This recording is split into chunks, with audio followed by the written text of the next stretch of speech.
midday. Perhaps you have observed that what goes up always comes down. It is because of gravity. And when we say vertical UAM or free fall, it is a motion of the object where the only force acting on the object is gravity. It is actually an idealized motion in which air resistance is neglected and the acceleration is constant. It is called free fall. The acceleration of a free falling body is called acceleration due to gravity, denoted by g, which is equal to 9.8 meters per second squared, that is at Earth's surface. This acceleration is downward and always directed toward the Earth's center. If you want to know the acceleration due to gravity on other planets or location, you may scan the QR code. Free fall is an example of uniformly accelerated motion. Therefore, the 5 kinematic equations for uniformly accelerated motion, which was discussed previously, will also be used to analyze free fall. But instead of using the variable x, we need to replace it by variable y. And instead of variable a for acceleration, replace it by g, which is the acceleration due to gravity. Therefore, for free fall, these will be our formula.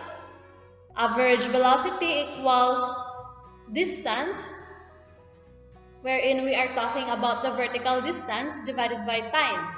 Next will be average velocity equals final velocity plus initial velocity divided by 2. Third equation, acceleration due to gravity, or g, equals final velocity minus initial velocity divided by time.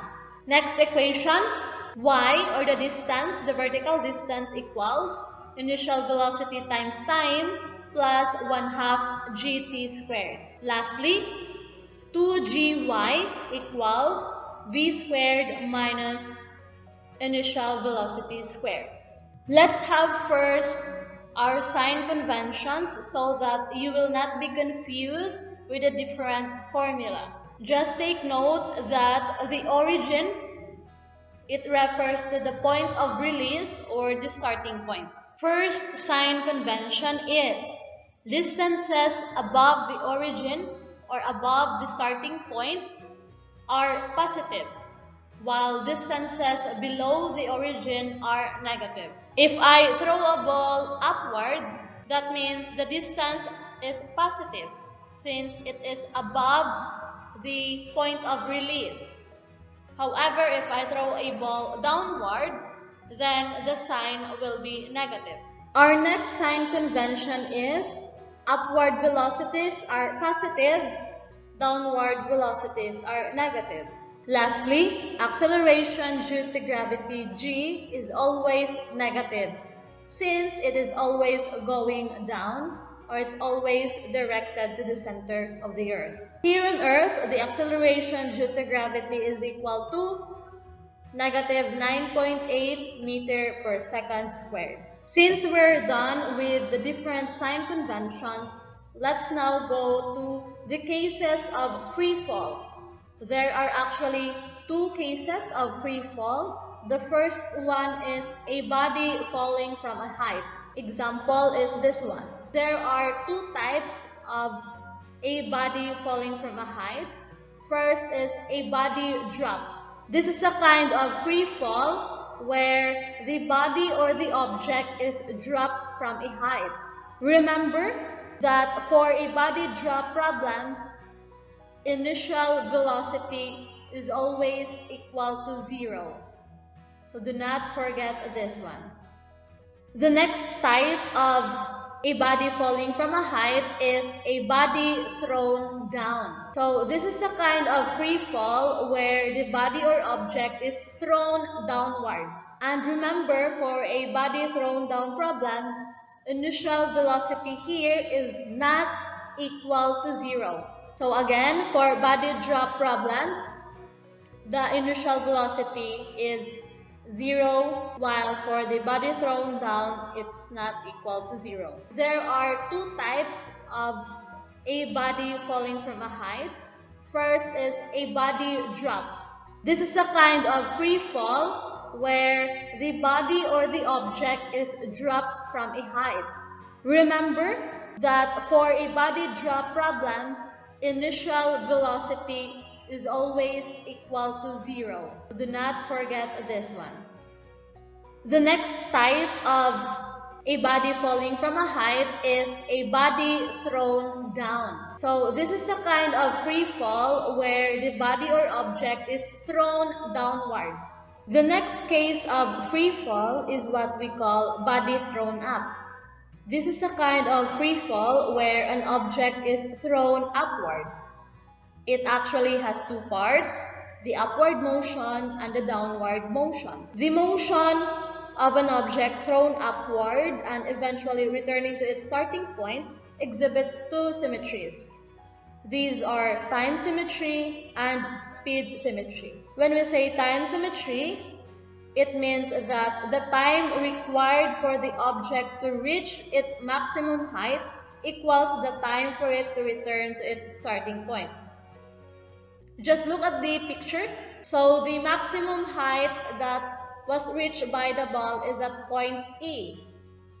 So the time from point A to point E is actually the same time going down, which is from point E to point I.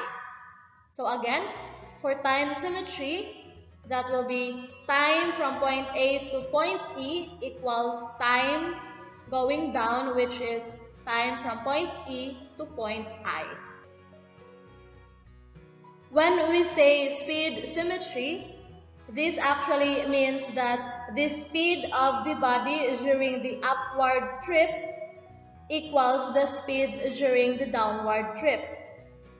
Example, the velocity at point A is actually equal to the velocity at point I. However, the velocity at point I is negative since it's going downward. Same with the velocity at point B. It is equal at the velocity point H. Again, it's still negative since it's going downward. Same with the velocity at point C and velocity at point G. Lastly, the velocity at point D is also the same at the velocity at point F. Again, negative means it's going downward. And remember everyone that the velocity at the maximum height or the velocity at point E in this example is actually 0 because it stopped moving. That only means that the final velocity of the upward path and the initial velocity of the downward path are both equal to 0. Let's summarize the body thrown up.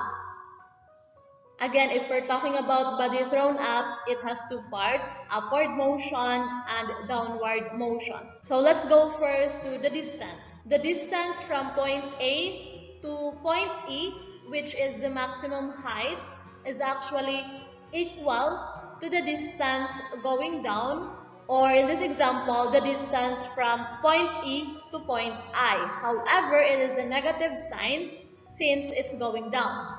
For the time, since we have a time symmetry, so that means time A to time point E, which is going upward, is actually the same to the time going downward. So that's from time point E to point I. If we're talking about speed, everyone, since it has two parts, upward motion and downward motion, so that means for the upward motion, we have initial velocity going upward and final velocity going upward. And we also have initial velocity going downward and final velocity going downward. So for going upward motion, the speed or the velocity is the initial velocity going up, the same with the final velocity going down. So in this example, the initial velocity going up is at point A, and then the final velocity, which is going downward, is at point I. So that means the velocity at point A and the velocity at point I is just the same. The only difference is the sign, which is negative, because at point I, the velocity is going downward, so that means it's negative.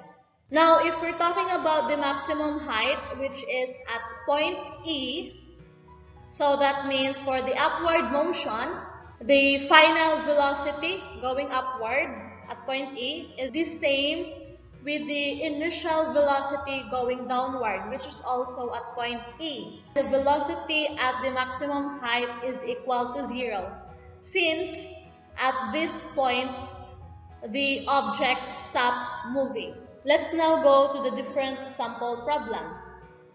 First is for body drop.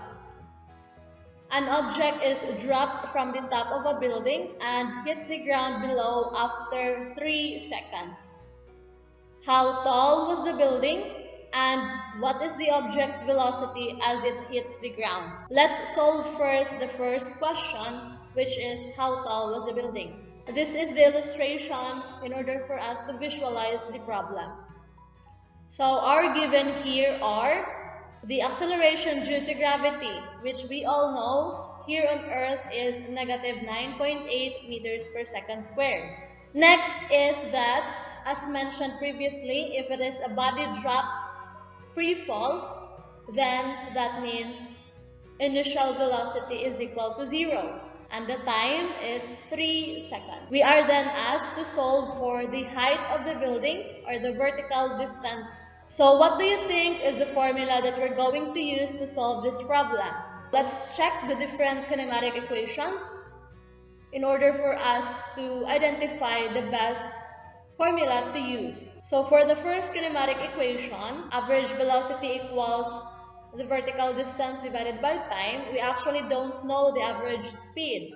Same with the second kinematic equation. We also don't know the average speed and we also don't know the final velocity. The same with the equation number 6 or the third kinematic equation. For the 7th equation or the fourth kinematic equation, do we know the initial velocity, time, acceleration? If the answers are all yes, so that means we are to use the equation number 7 or the fourth kinematic equation. So this is the best formula that we can use in order to solve this problem. Again, the formula that we are going to use is vertical distance equals initial velocity times time plus 1/2 gt squared. Just substitute the given to the formula and that will be y equals 0 meters per second, which is the initial velocity, times 3 seconds plus 1/2 gt squared. We can cancel out the second squared and simplify. We have y equals 0 plus negative sign 44.1 meters. Therefore, the answer is y equals negative 44.1 meters. Why is it negative? In our sign convention, negative means it is going down. Double check the sign conventions if you are still confused for that. Let's go to letter B.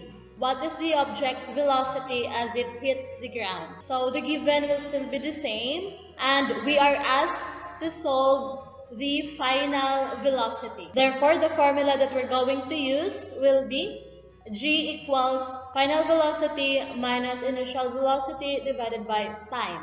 This is the best formula that we can use to solve this problem since we know the acceleration due to gravity, we also know the initial velocity and the time. Then substitute the given to the formula. That will be negative 9.8 meters per second squared, which is the acceleration due to gravity, equals v minus 0 meters per second divided by 3 seconds. Just cross multiply negative 9.8 meters per second squared times 3 seconds. The answer is negative 29.4 meters per second equals v minus 0. Then in order for us to solve the final velocity, just transpose, and the answer is negative 29.4 meters per second. This is the final answer. Negative means it is going down.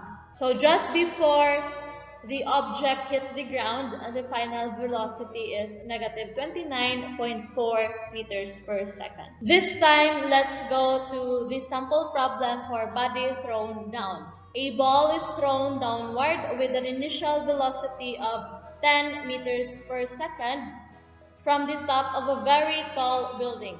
Find the distance traveled by the ball after 2 seconds. And find also its velocity after 2 seconds. Let's solve first the first question. Find the distance traveled by the ball after 2 seconds. So observe the illustration. Again, for body thrown down, the initial velocity for this type of free fall is not equal to 0.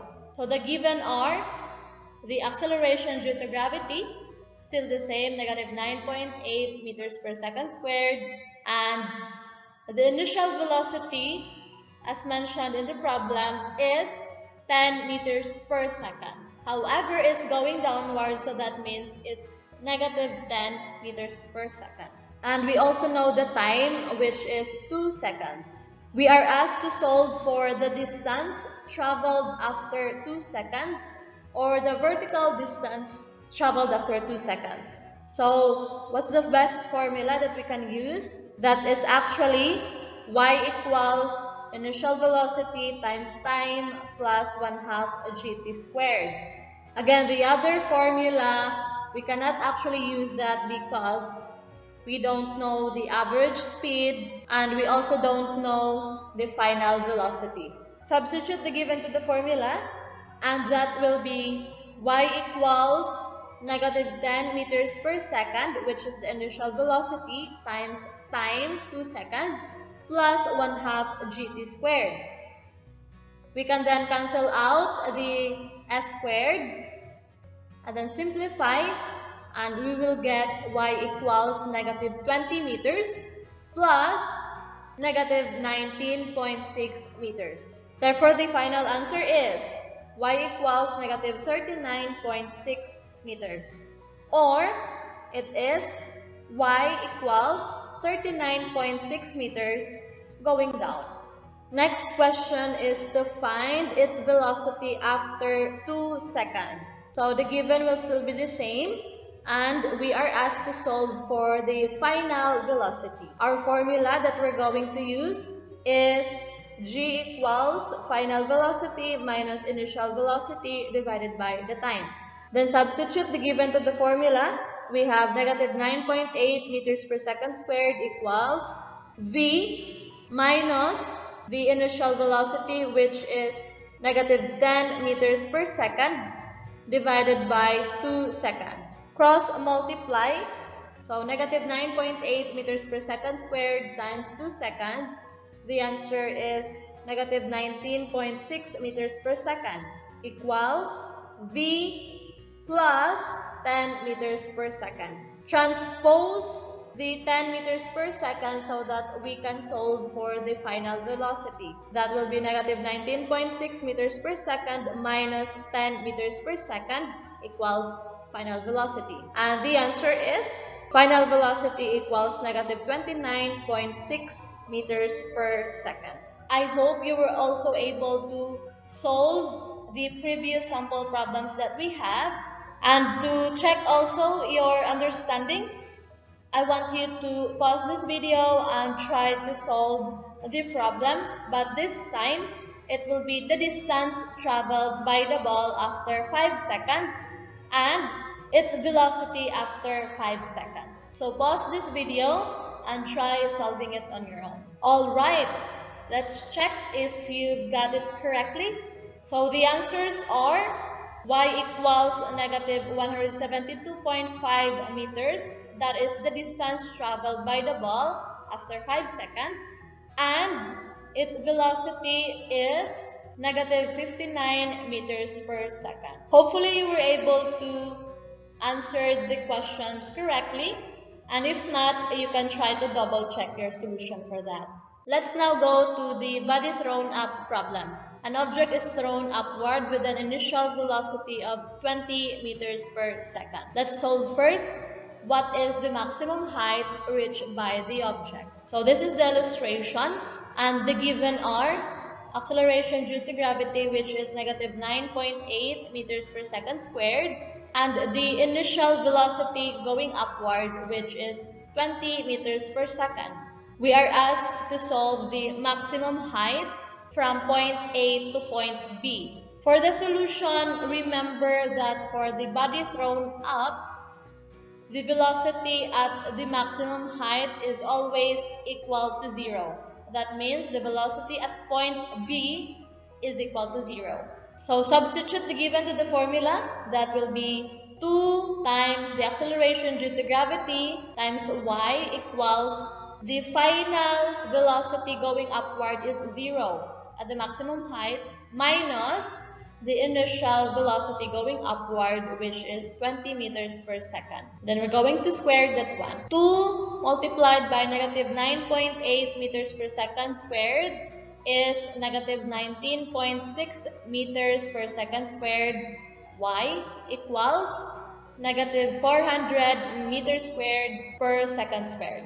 Then we need to divide both sides by negative 19.6 meters per second squared. That is negative 400 meters squared per second squared over negative 19.6 meter per second squared. Simplify and your answer is y equals 20.41 meters. As you can observe, it is positive since it is going upward. Now let's solve letter B. The given will still be the same, and we are asked to solve for the time going up, which is the time it took the object from point A to point B. What's the formula that we're going to use? That's G equals V minus initial velocity over time. Again, as mentioned previously, the velocity at the maximum height is equal to 0.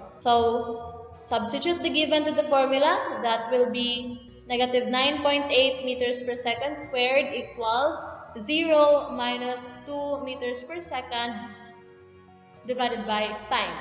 Then let's cross multiply, so that will be negative 9.8 meter per second squared times time equals negative 20 meters per second.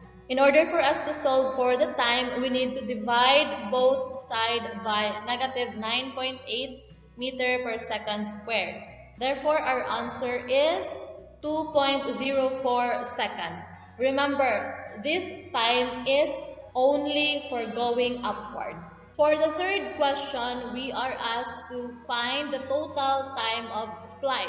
Given will still be the same. Again, we are asked to solve for the total time. The total time going up and going down. Remember, we have time symmetry for the body thrown up.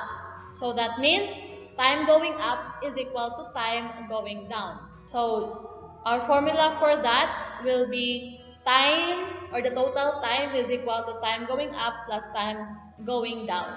Substitute the formula, and the total time of flight is 4.08 seconds. This is the total time of flight of the object. You can actually try to solve it as well using the kinematic equations that we have. However, since we know that there is a time symmetry, we can just use this formula as well. Finally, we are to solve for the velocity upon reaching the point where it was thrown. Our given will still be the same, and we are asked to solve for the final velocity going down or at point C. Remember, we have speed symmetry, so that means the velocity at point A is actually equal to the velocity at point C.